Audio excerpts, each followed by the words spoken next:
পশ্চিমবঙ্গ সরকারের মাননীয় মুখ্যমন্ত্রী জানাতে বলছেন যে অন্ডালে কাজী নজরুল ইসলাম এয়ারপোর্ট এবার পুরোপুরি তৈরি। Air India Durgapur Kolkata flight চালু করছে। মাননীয় মুখ্যমন্ত্রী দিনটি নির্ধারিত করেছেন 18ই মে থেকে। ফ্লাইট AI 9713 ছাড়বে বেলা 5টা 5-এ কলকাতা থেকে। দুর্গাপুর পৌঁছবে সন্ধে 5টা 45। কলকাতার টার্মিনাল 2 থেকে ছাড়বে। সপ্তাহে প্রতিদিন চলবে, এক্সেপশন ফ্রাইডে শুক্রবার। আর দুর্গাপুর কলকাতা AI 9714 ছাড়বে দুর্গাপুর সন্ধে 6টা 5, পৌঁছবে কলকাতা সন্ধে 6টা 50। সপ্তাহে প্রতিদিন দুর্গাপুর। মাননীয় মুখ্যমন্ত্রী আরও জানাতে পেরে আনন্দিত যে দুর্গাপুর থেকে যে যাত্রীরা দিল্লি বা মুম্বাই যাবেন তারা এই ফ্লাইটগুলিতে থ্রু চেক ইনের সুবিধে পাবেন।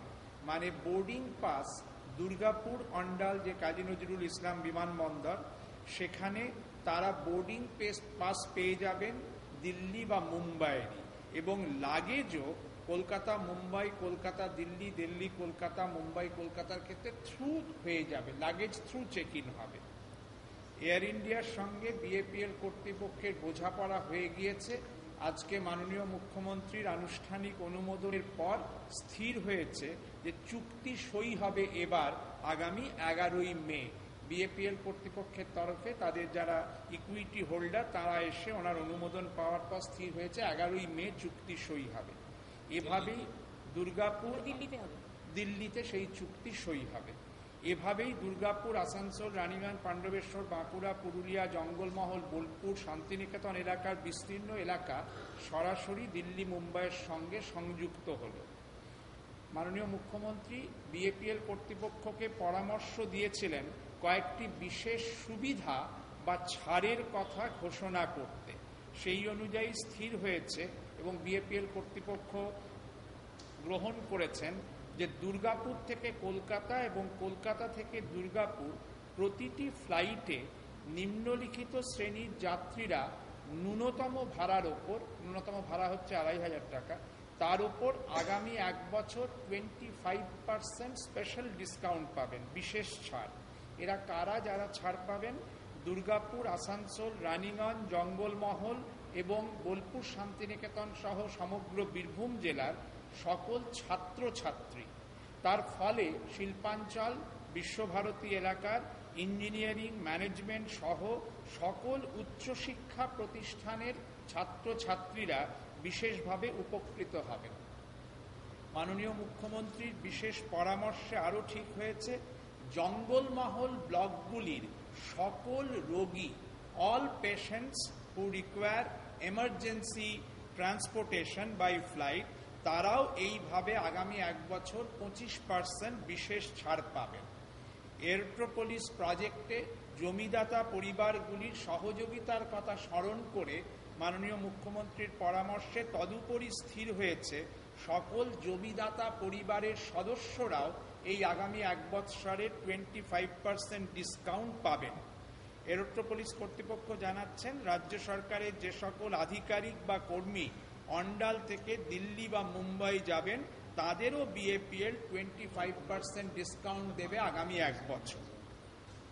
মাননীয় মুখ্যমন্ত্রী আমাদের জানাতে বললেন যে পুর নগরোন্নয়ন মন্ত্রী ইতিমধ্যেই তার দফতর থেকে অন্ডালে বেঙ্গল এরোট্রোপলিস প্রজেক্ট এলাকায় গোল্ডেন সিটি শিল্পনগরী গঠন করেছেন এবং প্রয়োজনীয় নির্দেশিকা জারি করেছেন। সিঙ্গাপুরে গিয়ে ইন্ডাস্ট্রিয়াল টাউনশিপ নিয়ে অনারেবল চিফ মিনিস্টার যে কমিটমেন্ট ওখানে সিঙ্গাপুরের মাটিতে দাঁড়িয়ে করেছেন তা এত দ্বারা চরিতার্থতা পেল।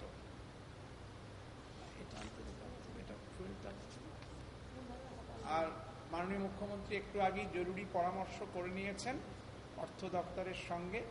এভিয়েশন টারবাইন ফুয়েলের ওপর যে সেলস ট্যাক্স ছিল 2013 সালেই উনি ঘোষণা করেছিলেন সেই সেলস ট্যাক্স এক্সেম্পটেড হবে ফর 3 ইয়ার্স। যেহেতু এই 18ই মে থেকে বিমান চলাচল শুরু হবে, সেই 18ই মে থেকেই আগামী prospective transport secretary Alapan Bandyopadhyay আপনাদের ডিটেইলসটা বলল। এবং সিঙ্গাপুর এয়ারলাইন্স এবং বিএপিএল তাদের সাথে যুক্ত চুক্তিতে তারা যে কাজটা করেছে এবং কাজটা কমপ্লিট করেছে, এটা বড় কথা। এবং আগামী 18ই মে থেকে বাংলা আরেকটা নতুন এয়ারপোর্ট পাচ্ছে।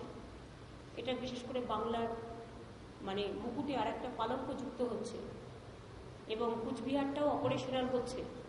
এটা খুব ভালো। এবং কলকাতা, অন্ডাল, বাগডোগরা, কুচবিহার, অর্থাৎ 4টে স্পট আরও কারেকশন হচ্ছে, যেটা নতুন করে পুরোনোর সাথে নতুন মিলিয়ে। এটা আমাদের খুবই খুশির খবর, কারণ অনেক সময় ট্রেনের টিকিটও লোকে যখন না পায় এয়ারে চড়ার চেষ্টা করে। আর বিশেষ করে এমার্জেন্সি কাজে, যেমন আমরাও এখান থেকে যদি কুচবিহার যাই, আমাদের বাগডোগরা ফ্লাইটে নামতে হয়, নেমে আবার 3 ঘন্টা গাড়িতে যেতে হয়। যার জন্য আমি যখন রেল মিনিস্টার ছিলাম, আমি ওই সকালে যে ট্রেনগুলো যাচ্ছে তার সাথে কুচবিহারের কারেক্টেড ট্রেন করে দিয়েছিলাম, কারণ এগুলো খুব বাস্তবিক প্রবলেম। তো এখান থেকে ডাইরেক্ট এখন আর বাগডোগরায় আবার ড্রপ করে যেতে হবে না, এখান থেকে ডাইরেক্ট কুচবিহারে চলে যাওয়া যাবে। এবং কুচবিহারে গেলেই আলিপুরদুয়ার একদম কাছে, কুচবিহার থেকে আলিপুরদুয়ার অনলি 45 মিনিটস। সুতরাং এটা একটা সুবিধে হলো, কুচবিহার আলিপুরদুয়ারের দূরত্বটাকে অনেকটা এগিয়ে নিয়ে আসবে। আর আমাদের সরকার আসার পরে আমি খুশি যে অনেক 500 করে ম্যান পাওয়ার বাড়িয়ে কলকাতা নতুন বিমানবন্দর আমরা ইতিমধ্যেই চালু করে দিয়েছি। এবং অন্ডাল যে এয়ারপোর্ট, অনেক দিন ধরে অনেক সমস্যা ছিল, অনেক জট ছিল, যেটা হচ্ছিল না। আমি নিজেও 3-4 বার গেছি সেখানে। এবং কাজী নজরুল ইসলামের নামে এটা আমরা ডেডিকেট করতে পেরেছি এই মাসে। রবীন্দ্রনাথের যখন জন্মদিন, আবার এই মাসে কাজী নজরুল ইসলামেরও জন্মদিন। সুতরাং এটা খুব ভালো খবর আমাদের রাজ্যের পক্ষে, দেশের পক্ষে। এবং এটা হচ্ছে প্রথম গ্রিন এয়ারলাইন্স, যেটা হচ্ছে ভারতবর্ষে প্রথম হচ্ছে, সর্বপ্রথম। এবং এটা কিন্তু কৃতিত্ব নিশ্চয়ই বাংলার মানুষের পাওয়া দরকার। এবং আমরা খুশি সিঙ্গাপুর, চাঙ্গি এবং বিএপিএল এটা যে যৌথভাবে করতে পেরেছে, it's very good, congratulation to them. এবং আমি নিজে তো কুচবিহার যাবোই এখান থেকে, তার কারণ আমারটা সুবিধে হয়ে গেল, এখান থেকে কুচবিহার যাওয়ার পথে আমাকে আর ওখান থেকে বারবার ট্রাভেল করতে হবে না। তবে আমার আরেকটা রিকোয়েস্ট থাকবে, আরেকটা দিক হলে হয়ে যেত বালুরঘাটটা বা মালদায় যদি একটা কিছু করতে পারতাম। কারণ মনে রাখবেন, সব রাজ্যেই হেলিকপ্টার বা নিজস্ব অনেকগুলো করে ফ্লাইট আছে, একমাত্র বাংলাতে নেই।